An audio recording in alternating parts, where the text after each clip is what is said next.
സല്ലല്ലാഹു അലാ മുഹമ്മദ് സല്ലല്ലാഹു അലൈഹി വസല്ലം. സല്ലല്ലാഹു അലാ മുഹമ്മദ് സല്ലല്ലാഹു അലൈഹി വസല്ലം. നമ്മൾ എങ്ങോട്ടായി പോകുന്നത്? ഫർള് നിസ്കാരം കഴിഞ്ഞ് സുന്നത്ത് നിസ്കരിക്കാതെ പോകുന്ന ആളെ കണ്ടാൽ സ്വഹാബിമാരൊക്കെ പ്രത്യേകം ചോദിക്കുമായിരുന്നു, നിങ്ങൾക്ക് എന്താ സുന്നത്ത് നിസ്കാരം ഒന്നും ഇല്ലേ? ഒരൊറ്റ ആളും പോകൂലായിരുന്നു. നമ്മളെ ജീവിതത്തെ നമ്മൾ മാറ്റിയെടുക്കേണ്ടത് അങ്ങനെയാണ്. സുന്നത്ത് നിസ്കാരത്തിൽ താല്പര്യം നല്ലോണം ഉണ്ടാകണം. അഷ്റഫുൽ ഖൽഖ് സയ്യിദുനാ റസൂലുള്ളാഹി സ്വല്ലല്ലാഹു അലൈഹി വസല്ലം തങ്ങൾ നമ്മുടെ ജീവിതത്തിന് പഠിപ്പിച്ച തർത്തീബാണ് സുന്നത്തുകൾ. അത് മുറുകെ പിടിക്കണം. മഗ്രിബ് നിസ്കാരം കഴിഞ്ഞ ഒരു പള്ളിയിൽ 500 പേര് നിസ്കരിക്കാൻ മഗ്രിബിനുണ്ടെങ്കിൽ സുന്നത്ത് നിസ്കരിക്കാത്ത ആളുണ്ടാവും? ഉമ്മമാരെ, നിങ്ങൾ വീട്ടിൽ നിന്ന് ആ നിസ്കാരങ്ങൾ സുന്നത്തുകളൊക്കെ പതിവാക്കണം. നിങ്ങളെ കണ്ടു പകർത്തുന്ന ഒരു വിഭാഗം ഉണ്ട് എന്നൊരു ഓർമ്മ കൂടി വേണം. ചില ഉമ്മമാരൊക്കെ ഉണ്ട് ഫർളിന് മാത്രം കുപ്പായിടും. ഫർള് കഴിഞ്ഞാൽ ഒറ്റ ഊരലാണ് ആ കുപ്പായം. ദിക്റിന് പോലും കാത്തിരിക്കാൻ അവർക്ക് നേരല്ല. സുബ്ഹാനല്ലാഹ്, മുഅക്കദായ 10 റക്അത്തെങ്കിലും കൊണ്ട് നടക്കണം. അതേ മഗ്രിബാകുമ്പോഴേക്ക് പള്ളിയിലെത്തുന്ന ഇമാം ഷാഫി റളിയല്ലാഹു അൻഹു മഗ്രിബിന്റെ മുമ്പുള്ള തസ്ബീഹ് എന്നും പതിവാക്കിയിരുന്ന മഹാനാണ്. മഗ്രിബിന്റെ മുമ്പുള്ള തസ്ബീഹ് പതിവാക്കുന്നുണ്ടോ സഹോദരങ്ങളെ? അത് വലിയൊരു ഭാഗ്യമാണ്. രാത്രി നിസ്കാരം ആഗ്രഹിക്കുന്ന ആളുകൾക്ക് 5 കാര്യങ്ങൾ വേണമെന്ന് പതിവാക്കിയാൽ തഹജ്ജുദിന് 5 കാര്യം സഹായകമാകുമെന്ന് സൈനുദ്ദീൻ മഖ്ദൂം റളിയല്ലാഹു അൻഹു പഠിപ്പിച്ചപ്പോ അതിൽ പ്രധാനപ്പെട്ട ഒരു സംഗതിയാണ് മഗ്രിബിന്റെ മുമ്പുള്ള തസ്ബീഹ്. ഖിബിലക്ക് മുന്നിട്ടുകൊണ്ട് സുബ്ഹാനല്ലാഹി വബിഹംദിഹി സുബ്ഹാനല്ലാഹിൽ അദീം വബിഹംദിഹി അസ്തഗ്ഫിറുല്ലാഹ്. മദീനയിൽ സ്വഹാബിമാര് നിലനിർത്തി പോകുന്ന തസ്ബീഹാണത്. അഷ്റഫുൽ ഖൽഖ് സല്ലല്ലാഹു അലൈഹി വസല്ലം തങ്ങൾ ആ തസ്ബീഹ് ചൊല്ലുന്ന സമയമാകുമ്പോഴേക്ക് തങ്ങൾ പള്ളിയിലെത്താറുണ്ട്. സ്വഹാബിമാര് മിക്ക ആളുകളും പള്ളിയിലെത്താറുണ്ട്. ഈ തസ്ബീഹ് അങ്ങനെ പതിവായി പോകുന്നൊരു തസ്ബീഹാണ്. ഖിബിലക്ക് മുന്നിക്കൊണ്ടുകൊണ്ടുള്ള ആ തസ്ബീഹ് 5 കാര്യങ്ങളിൽ സൈനുദ്ദീൻ മഖ്ദൂം റളിയല്ലാഹു അൻഹു എണ്ണി പറഞ്ഞതാണ്. തഹജ്ജുദിന് എഴുന്നേൽക്കണോ, അതിൽ ഒരു കാര്യമാണ്, സഹായകമാകുന്ന ഒരു കാര്യമാണ് ഈ ദിക്ർ. മറ്റൊന്ന് മഗ്രിബ് ഇശാഇന്റെ ഇടയിലുള്ള നിന്റെ ജീവിതം ക്രമീകരിക്കണം. വേറൊന്ന് ഉളു എടുക്കുന്നു, ഉറങ്ങുന്നതിന്റെ മുമ്പ് നീ ഒന്നും പതിവായി ഉളു എടുക്കണം. അതേ, അതൊക്കെ തഹജ്ജുദിന് സഹായകമാണ്. അതൊക്കെ പാലിക്കണം. ജീവിതത്തിന്റെ തർത്തീബ് അങ്ങനെയാക്കണം. മഗ്രിബിലേക്ക് വന്നു കഴിഞ്ഞാൽ മഗ്രിബ് നിസ്കാരം കഴിഞ്ഞ് ഇശാഇന്റെ ഇടയിലുള്ള കുറഞ്ഞ ടൈം അത് ഇബാദത്തിലായിട്ട് തന്നെ ക്രമീകരിക്കാൻ കഴിയണം. എന്നാൽ അത് വലിയൊരു ഭാഗ്യമാണ്. വഇബാദത്തുൻ ബൈനൽ ഇശാ വൽ മഗ്രിബി തർകുൻ കലാമൻ ബഅദ ദാലിക ഗാഫിലാ.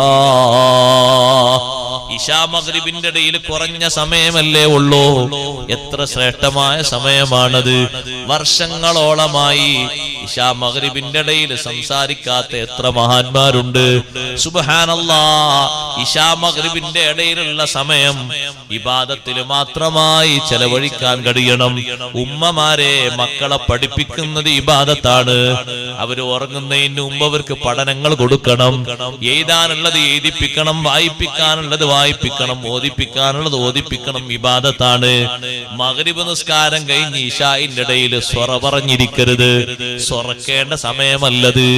ഗീബത്തിനും നമീമത്തിനും ചെലവഴിക്കേണ്ട സമയമല്ല. ഓതാൻ പറ്റുമോ നീ ഓതണം. പതിവായി ഓതുന്ന സൂറത്തുകളുണ്ടോ, അതിനാ സമയം കണ്ടെത്തണം. വല്ല ദിക്റുകളും നീ പതിവാക്കുന്നുണ്ടോ, അതിനാ സമയം കണ്ടെത്തണം. എത്രയോ ശ്രേഷ്ഠരായ ആളുകളെ കാണാം മഗ്രിബ് നിസ്കാരം കഴിഞ്ഞ് ഇശാഇന്റെ ഇടക്ക് അല്ലാഹു പൊരുത്തപ്പെടാത്ത ഒരു കലാമും പറയാതെ ആ സമയം വളരെ കൃത്യതയോടെ സൂക്ഷിച്ച് ചൊല്ലാനുള്ളത് ചൊല്ലി, പറയാനുള്ളത് തന്നെ വളരെ ശ്രദ്ധാപൂർവം പറഞ്ഞ്, പഠിക്കാനുള്ളത് പഠിച്ച്, പഠിപ്പിക്കാനുള്ളത് പഠിപ്പിച്ചു കൊണ്ട് നടക്കുന്നവർ. ഇമാം ഷാഫി റളിയല്ലാഹു അൻഹുവിന്റെ രാത്രി എങ്ങനെയാണ്?